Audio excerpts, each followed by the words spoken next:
Hey guys, Mike Frontera here, back with another retirement theory video. Well, it's official. The much anticipated Secure Act has been signed into law, and there are some big changes in store for you. There were a plethora of changes made, with everything from IRAs, 401k plans, 529 accounts, and more.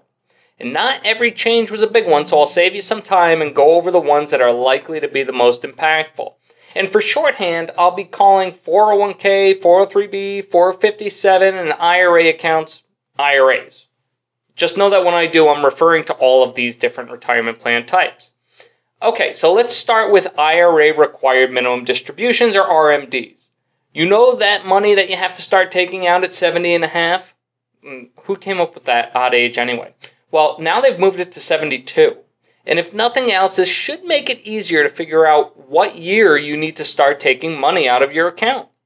But it's sure to bring up the question, well, what if I turn 70 and a half in 2019? Do I now get to skip a year and start withdrawals again in 2021? No such luck. The rule only applies if you turn 70 and a half in 2020 or later, and nothing has changed yet regarding the RMD calculation itself.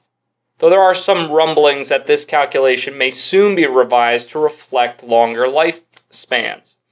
And assuming it is, the RMD amounts will decrease slightly each year.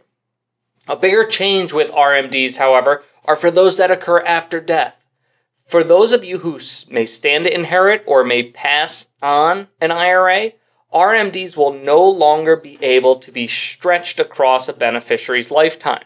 Instead, non-spouse beneficiaries who are more than 10 years younger than the deceased IRA owner will now generally be required to drain the entire IRA account within 10 years. What's interesting about this is that the annual RMD will be gone too. So in theory, a beneficiary could take nothing out for 9 years and take the entire IRA balance out in a lump sum in the 10th year.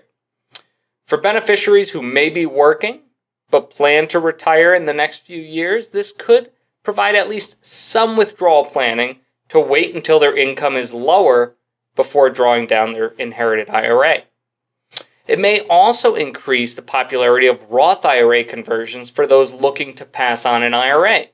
An IRA owner may wish to slowly convert their IRA to tax-free Roth year by year, rather than force their children to take presumably larger withdrawals over a 10-year or less period.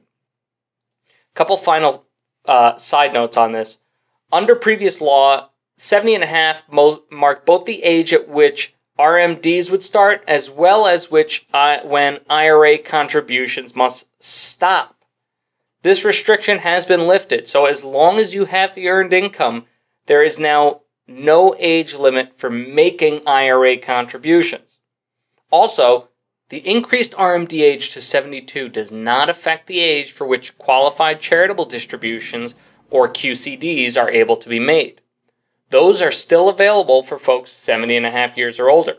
A tricky tidbit though, your eligible QCDs will be reduced by the cumulative total of post-age 70 and a half IRA contributions. So if you contributed, say, $5,000 a year to an IRA for 3 years after your 70 and a half, your maximum QCD would be reduced from $100,000 down to $85,000. By the way, would you like to know more about those and other smart ways to donate to charity? Check out my video from June of 2019. Now, a couple of bones were thrown into the mix here for taxpayers too. Seems like it's more for younger folks. So the first is that your IRA withdrawals of up to $5,000 can be taken at any age without penalty for the qualified birth or adoption of a child. And there's no limit on the number of children that this exception is available to. So if you have 10 kids, it's $50,000 you can pull without tax penalty. Don't know how much that would help in that case, but it's there. Not only that, but if you take that withdrawal, you actually have the ability to pay your IRA back. Your maximum eligible contribution will be increased by the amount of your withdrawal in the year you choose to pay those funds back to your IRA. The other bonus is that you can now pay down up to $10,000 in student loan debt using your 529 account. Now, that $10,000 is a lifetime limit, so choose carefully. For New York State residents who have student loans, this brings up a potential way to cut your state income tax bill. Presumably, you could contribute up to $10,000 to a 529 plan and immediately draw the funds out to put toward your student loans. By doing so, you could snag a state income tax deduction just to pay a bill you're already obligated to pay. And remember, that's a $5,000 per individual limit for New York State's tax deduction in a New York State plan, $10,000 for a couple. Again, there are a lot of changes within the Secure Act, and I've only touched on a handful of them. If you have questions on these changes, or you want to know more about the other changes, let me know. Give me a call at 518-667-2022, or better yet, come visit me at www.retirementtheory.com. Do you follow me on Facebook? I think that you should. You'll see videos like these and stay up to date on everything retirement planning. Once again, thank you for joining me. See you next time.